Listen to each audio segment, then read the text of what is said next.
Hello, everyone. This is Mr. Informal back with another Mr. Informal podcast. We are on the podcast 181. Yes, you heard me. Podcast 181 of the Mr. Informal podcast. So, first and foremost, I just want to let you know that I hope you are safe. I hope you are doing well, and certainly I hope you are healthy. Christmas is almost here. We are in the month of December. It's one of those months where a lot of people travel, a lot of people shop, and certainly a lot of people are trying to find gifts and certainly be with family. And so I hope you are doing well. And please do not forget to add me on Instagram, MISTERINFORMAL.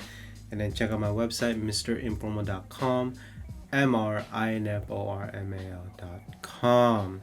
So, what are the four topics for the Mr. Informal podcast? Well, number one, we got warehouse tech. Yes, warehouse technology, whether it be automation, robots, or getting your packages shipped faster.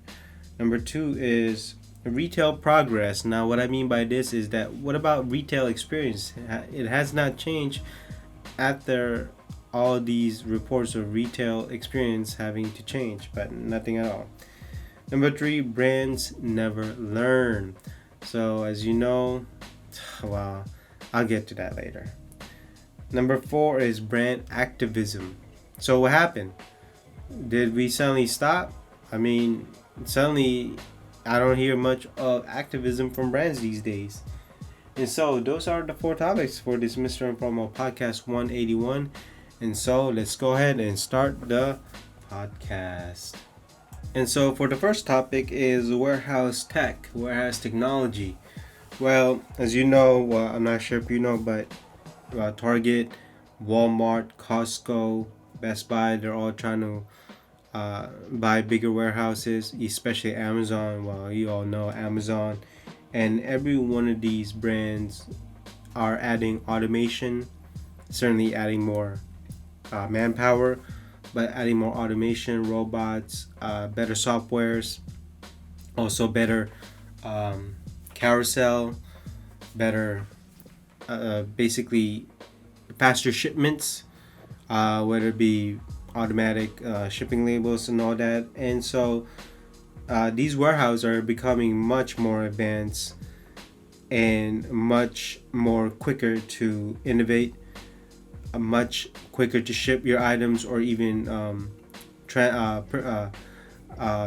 pack your items.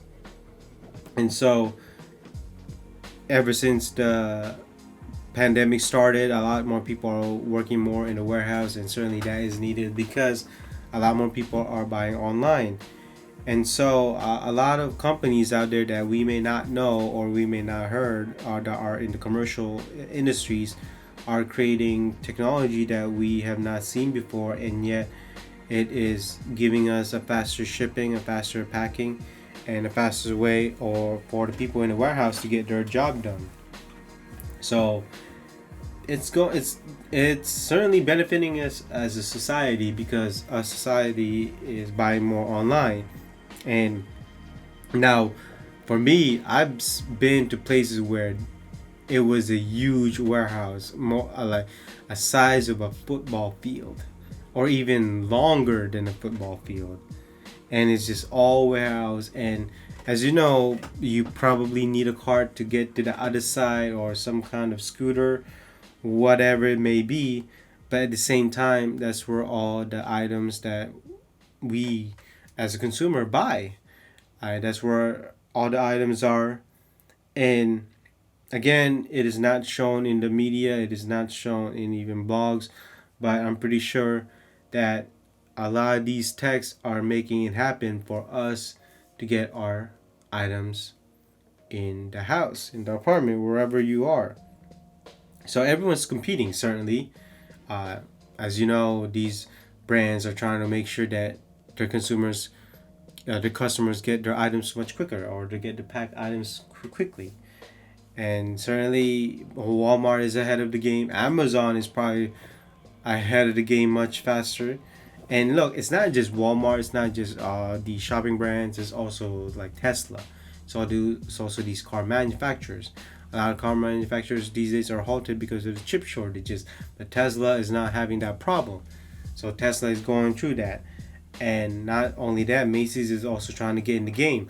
Amazon is the biggest brand in the game for actually having these warehouses, because a lot of people buy from Amazon than a lot of the companies are. But certainly Costco and Walmart are not far behind. So from previous podcasts, I talked about retail experience, how the retail stores need to be rebranded, redesigned, change of experience, and all of that. And that was from 2019 to 2020, and here we are in 2021. I don't think it's the virus that's stopping the retail brands from making it happen, but so far there hasn't been any progress when it comes to retail stores, whether it be the store design, the experience. I mean, nothing has changed. As a consumer, and you are too, you go to the store and what do you see? Well, you see clothes, you see cars, well, you see, electronics. I mean, the experience of being there hasn't even changed. I mean, I do know that you're just there to buy stuff, but I mean, has the store ever even changed at all? I mean, we still go to the fitting room, we still look at the colors, but so far there hasn't been much change. Customer service hasn't changed, transaction hasn't changed, and so what changed? I mean, I don't see much progress. I mean, I'll give you one example, okay? So when you go to a Lululemon store, same thing. You check out new items, you check out the colors, you check out the size, right? You check out their accessories. One thing that and nothing has changed, right? But one thing I would like to, give an advice is that why not have an area where maybe you can have a 3D scan you, and then maybe check out the sizes instead of having to go to the fitting room. Or you know what, be in a virtual world, or just a big screen with a camera where they can see what would you look like in a Lululemon, or how you're carrying a bag of Lululemon, or what you can do with those bags. What can you do with those leggings? What can you do with t-shirt? It's all about interactions, right? And so far that hasn't been there. And I think Lululemon should. I don't think it's hard to implement that. Now, it's 2021. I mean, they could have done it last year. They could have done it in 2019. But again, I still don't understand. And it's not just Lululemon. I mean, what about Nike before? Adidas, Under Armour. I mean, they could have done it. Why have they not had that interaction or interactive experience in the store? And customer service has not changed. And so, as you know, Target, Costco still has not changed. The only thing good at Costco is certainly cheaper by the bulk, and certainly the food tasting. I'll always give Costco that as food tasting. Compared to Walmart, compared to Target, or compared to any brands, is the food tasting is a great experience. So you can try on the food, and it's not like any other brands out there. But the General alone, now I'll give REI some credit, because they do have some area where you can actually be interactive, but for the most part it's not just there. Same with Dick's Sporting Goods, but it's just not a lot of progress in retail stores right now. So on to topic number 3 is brands never learn. Now what I mean by this is that earlier this year in the podcast, you should have heard me telling brands that for Christmas I would buy Christmas stock. I would buy it right away. Back in March, I would buy one right away. And then you've also heard me talk about last year that the year 2020 Christmas items were still stuck in the port as of January 2021. So all these signs that there was problem in the port was already there. And yet, these brands still did not listen. Because if they did, they wouldn't have a problem right now actually having stocks for Christmas. Not only that, they wouldn't need to run the poor 24 hours. Heck, actually, they may. So, it's whatever to me. But it doesn't change the fact that they should have already ordered it all the way back in March. And then come summer, whatever it may be, I mean, it should have been there. I mean, they could have held their Christmas items in their warehouses. Yeah, here we are. You see, the thing is about brands is that they never learn. They never really learn from the past. No matter what they say, that they always got to be forthcoming. They always got to be ahead. They always got to be proactive, not reactive. They never really do. Because if they did, they wouldn't be in this mess. And as you know, the sales of Black Friday and even coming up Christmas sales are not really that great compared to previous years, before 2020, before 2019. I mean, 2013 was pretty good, 2014 and so on was pretty good.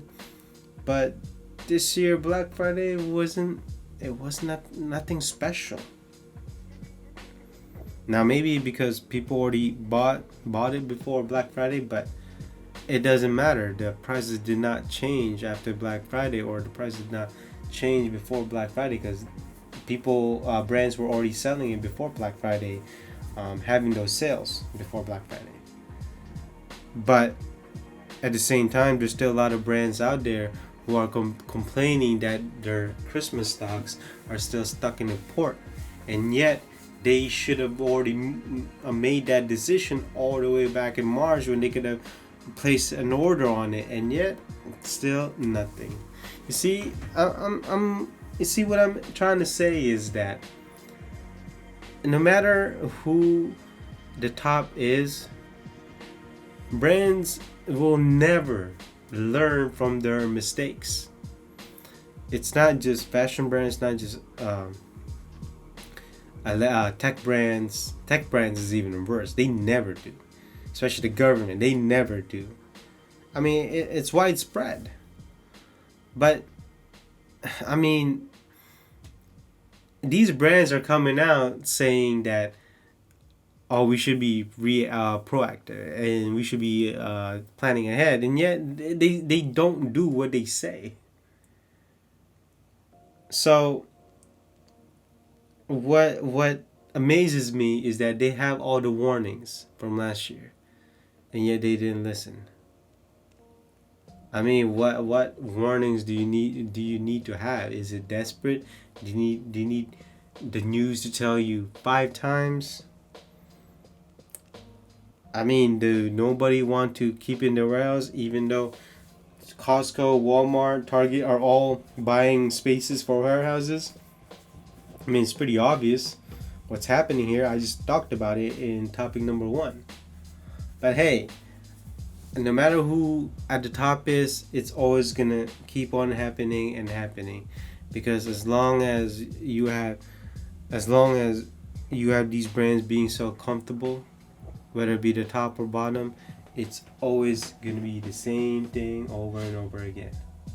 So last topic is brand activism. As of last year, there was a lot of activism within the brands, whether it be diversity, whether it be BLM, whether it be freedom, whether it be human rights, whether it be diversity, minimum wage, sustainability. I mean, free labor or fair labor, fair wage, whatever it may be. And so for the year 2021, where is it? Where is it in the month of December of the year 2021, all this activism? Is it still there? I mean, not from what I'm hearing. I'm looking at news. I mean, not just the main news like CNN or MSNBC. I'm looking at like blogs. I'm looking at brand philosophy. I'm looking at certain fashion magazines, and yet no one's really talking about it. I mean, they can talk about brand policy, about diversity, fair wage, or a certain type of activism that's happening out there, but again, nothing has really changed. I mean, the LGBT community, I mean, still nothing happening. I mean, when I go to the store, do I really think about, oh, this employee is gay? I mean, really? Is that what I think? No. I want to know if this clothing is on sale. I don't care about if this person's gay, lesbian, whatever it may be. And so, again, it's too much inconsistency here. See, this is why I never really care about brand activism, because for that to happen, it has to be consistent year over year over year over year. Not only that, I've been in brands where they talk about this and then behind the scenes, they don't really care.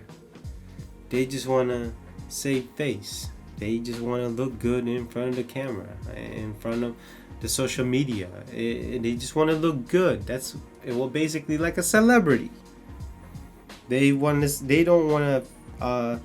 They are fearing the consequences, because if they don't do that, or if they don't say that, they're gonna get backlash. They're gonna get a lot of people or a lot of consumer having to hate their brands.